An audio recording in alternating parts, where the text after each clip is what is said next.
Hello students, I am Rishi Vajpayee. Today we learn about the English grammar. Our first topic is article.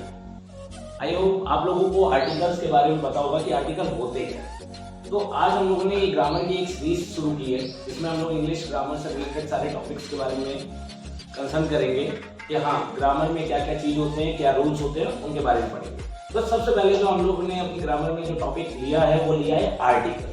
तो सबसे पहले mind में ये doubt होता है कि व्हाट इज आर्टिकल, आर्टिकल होते क्या है। आर्टिकल में ज्यादातर बच्चों से जब भी पूछा जाता है कि व्हाट इज आर्टिकल, तो बच्चों के माइंड में बस ये तीन वर्ड आते हैं, ए, एंड द। इसी को लोग आर्टिकल कहते हैं, पर ये तो एक सिंबल्स है जिसका हम यूज करते हैं आर्टिकल। एक्चुअल में आर्टिकल क्या होता है? Article is the part of an adjective. जैसे एक एडजेक्टिव जिस तरीके से रोल प्ले करता है इंग्लिश ग्रामर में कि एक नाउन और प्रोनाउन की क्वालिटीज को डिनोट करता है, चाहे वो पॉजिटिव क्वालिटी हो चाहे नेगेटिव, तो वैसे ही सेम वर्क कौन करता है? आर्टिकल। तो ए एंड द ये एक सिंबल्स हैं जो नाउन की क्वालिटीज को बता रहे हैं, यानी कि एक एडजेक्टिव का पार्ट होता है आर्टिकल। तो सिंपल सी डेफिनेशन है, article is an part of adjective, यानी कि एक एडजेक्टिव का एक पार्ट है। तो जैसे एडजेक्टिव क्वालिटी शो करता है तो वैसे ही आर्टिकल। अब आर्टिकल को हम लोग दो पार्ट में डिनोट करते हैं। आपके माइंड में आता है कि सर एक तो होता है एन और एक होता है आपका द।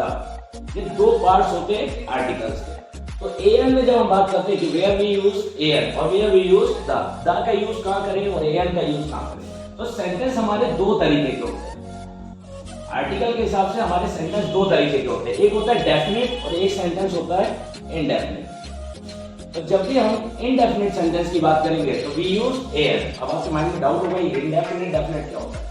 डेफिनिट मतलब निश्चित सेंटेंस जो कंफर्म होते हैं, और ये इनडेफिनिट जो कंफर्म नहीं होते। फॉर एग्जांपल कि आप एक स्टेशनरी की शॉप में गए और आपने कहा गिव मी अ पेन।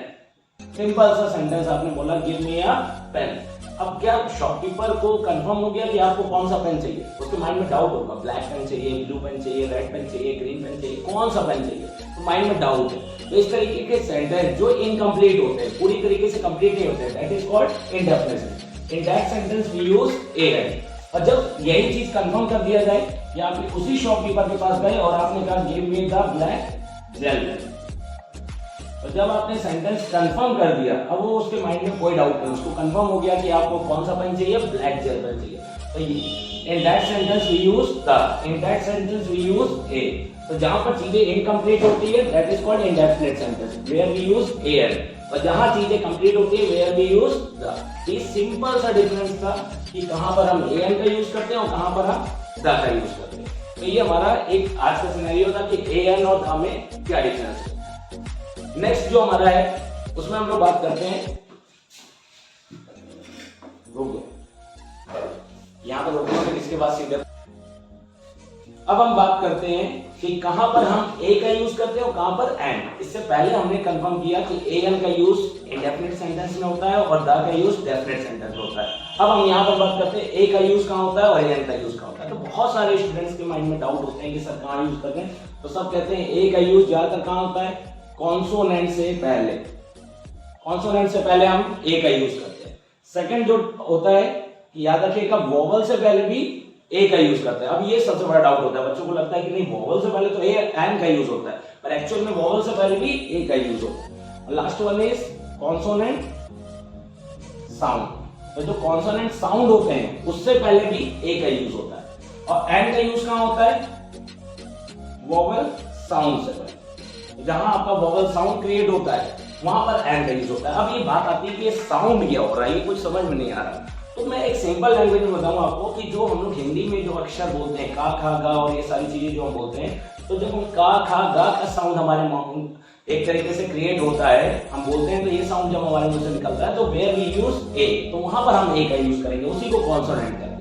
ठीक है, वही कॉन्सोनेंट साउंड होता है। और जब हमारे मुंह से एक तरीके से छोटा बड़ा छोटी बड़ी जैसे ओम का उच्चारण करते हैं, तो बिल्कुल हमारे वोकल से वो साउंड बाहर आ रहा है, किसी तरीके का कोई कांटेक्ट नहीं हो रहा है। जैसे हम लोग हिंदी में पढ़ते हैं तो देखते हैं कोई सेंटेंस में हमारे दांत आपस में टकराते हैं, हमारे होंठ आपस में टकराते हैं, है ना, हमारी जीभ होती है, तब साउंड क्रिएट होता है। तो ये सारे साउंड का जो क्रिएशन है वो कॉन्सोनेंट होता है, और जो साउंड सीधे हमारे अंदर से बाहर आ रहा है वो होता है वोवल साउंड। तो सिंपल लैंग्वेज में आप समझिए कि आपका छोटा बड़ा छोटी बड़ी इन सब के साउंड अगर आते हैं तो आप समझ लीजिएगा वो वोवल साउंड है।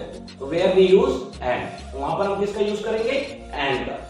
ठीक है, तो वहां पर हम एन का यूज करेंगे। तो जैसे एग्जांपल में ले लेते हैं, आपका साउंड आ रहा है पेन, तो पेन में किसका साउंड आया, पा का, इसलिए ए। बुक में किसका साउंड आया, बा का, तो इसलिए ए। अब देखिए आपका वोवेल होता है वन, तो वन में वा का साउंड आया, इसलिए वोवेल होने के बाद भी यहाँ पर क्या लग रहा है, ए। इसी तरीके से एक वर्ड आ गया आर, तो आर में क्या हो गया, हावर नहीं कहेंगे, हा का उच्चारण नहीं है, आर कहेंगे, तो आर के बेसिस में यहाँ क्या लगा, एन। एप्पल के बेसिस में यहाँ पर भी क्या लगा, एन। तो ये सब साउंड क्रिएट हो रहा है। तो हम लोग तो ये बेसिक सी नॉलेज थी जो आपका आर्टिकल का पार्ट 1 था हमारा, जिसमें हम लोगों ने एक बेसिक सा आइडेंटिफिकेशन किया कि वेयर वी यूज एयर और where we use the. Second one, where we use a and where we use an. तो ये दो एक जो कॉम्प्लिकेटेड वर्ड थे उनके बीच का डिफरेंस हमने पढ़ा। अब हमारी नेक्स्ट वीडियो में हम लोग बात करेंगे कि where we use article, article का यूज क्या करते हैं और उससे रिलेटेड कौन से ओमिजन्स हम अपने ग्रामर में यूज करते हैं। इतना मुझे आई होप आपको समझ में आ गया होगा। बाकी हम लोग आगे की वीडियोस में पढ़ेंगे। थैंक यू प्लस, मजा आया।